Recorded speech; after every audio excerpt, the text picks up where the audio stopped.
Alleluia, Christ is risen. Hi there, my name is Rob Wickham and I'm the Bishop of Edmonton in North London. I also now have the privilege of being your Commissary Bishop in Portsmouth until the new Diocesan Bishop has been discerned and installed. It's been a real treat to immerse ourselves in the resurrection stories again this Easter, hasn't it? There's something important about Lent and Easter that brings us back to the basics of the gospel and the very core of our calling as the Diocese of Portsmouth. Take chapter 21 of John's Gospel, for example. Some of the disciples are on the Sea of Tiberias. They've gone back to business as usual. They've gone fishing. Despite being caught up in the world-changing events of the crucifixion and resurrection, it's now all back to normal. At least, they hope it's all back to normal. They want security. It would seem that ministry without the physical presence of Jesus is causing problems and becoming difficult, so it's comfort blanket time. Let's go back and do what we've always done. But critically, they catch nothing. And it takes a stranger on the shore to shout out to them. They're tired and perhaps quite surprisingly, they listen and they put the nets out in a different place. The catch is enormous. But the story doesn't end there. St. John in the boat recognises that that stranger is in fact Jesus. But it's then Peter who takes the immediate action. We see here a collaboration amongst the disciples. They're learning to minister and work together. And it's that leads to a sumptuous barbecue on the beach. But then there's a twist to the story which speaks to all of us as baptised Christians. St. Peter again, you know, the one who denies Jesus, the one who didn't want his feet washed, the one who performs a knife attack, yes, a stabbing, as Jesus is arrested. Yet also the one who is entrusted with the most extraordinary position of leadership is now taken on a walk of shame. Simon Peter, do you love me? How excruciating to be asked 3 times, once for each denial.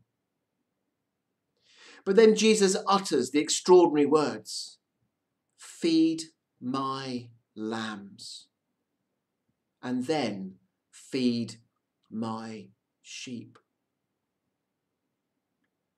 The first command, the first imperative, to feed the lambs. Perhaps to feed the marginalised, the vulnerable, the outcast, the unwanted, those who have been othered. This is to be the focus of the Church's work. Those words, feed my lambs, have shaped God's ministry through me over many years. From being a pastoral assistant in Wallsend and on the Meadowell estate in Newcastle, through to a curacy in Willesden and incumbencies in Somerstown, in Camden and in Hackney. The command to feed my lambs in the context of the resurrection means we cannot always do what we've always done.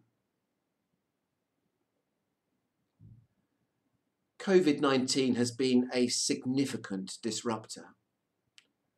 And in many homes across Portsmouth and beyond, there will be an empty chair this summer. COVID continues to affect every one of us. And I'm so grateful for the way in which the Diocese of Portsmouth continues to respond. Our shaping of our response through live, pray, serve, seeking growth in depth of discipleship, our impact upon society, and the numbers of those who are becoming disciples of Jesus Christ are key aspirations with many priorities in the mix. This is our shared and collaborative responsibility and privilege, and I look forward to joining in with you, albeit for a short time, in being good news for our communities across the diocese. I'm very aware that bidding farewell last weekend to Bishop Christopher was deeply emotional. And like you, I'm very grateful for his loving and pastoral oversight. And with Christopher as your bishop, you have set an ambitious strategy in place. We are seeking to learn from the disciples at Easter in a collaborative approach in response to the resurrection. This isn't business as usual. And our diocesan team, with Peter, Jenny, Will, Anthony, Victoria, our area deans and our lay chairs and others, will be steering our conversations.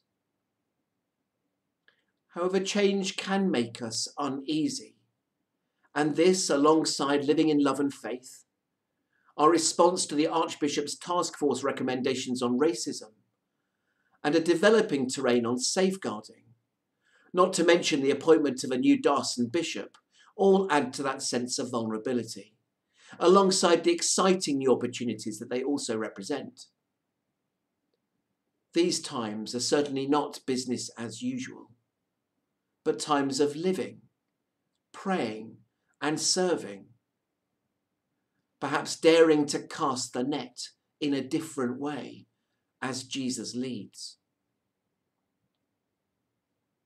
My dear friends, as your Commissary Bishop, I'm looking forward to being a small part of this journey with you. Please pray for me as I will pray for you. Please also pray for one another. And please immerse yourselves in the resurrection stories. Be attentive to the voice of Jesus and tweak the nets accordingly. And in your private prayer times, do not be as surprised if you are asked whether you love him, possibly more than once. And do not be surprised if we together are told to feed the lambs of this diocese. There is no greater privilege than this. Friends, Alleluia, Christ is risen.